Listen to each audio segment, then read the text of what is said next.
Warri tokko tokko ni jirta. Warri baadiyyaan lafa albuudaatii. Namni baadiyyaa dhaqe mukkeen adda addaa firii mukkeen adda addaa nyaataa qilleensa bareedaa harkataa warri jettan.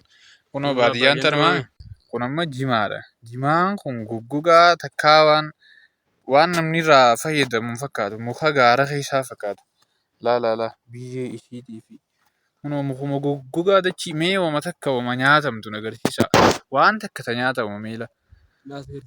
Mee ayyee mee ilaala mee jimaan kun waan irraa nyaatama ni qaba. Mee agarsiisaa. Mee harkaadha. Maal qaba mee yaa'oo. Wallahi yaa Rabbi rooba roobsi yaa Allah.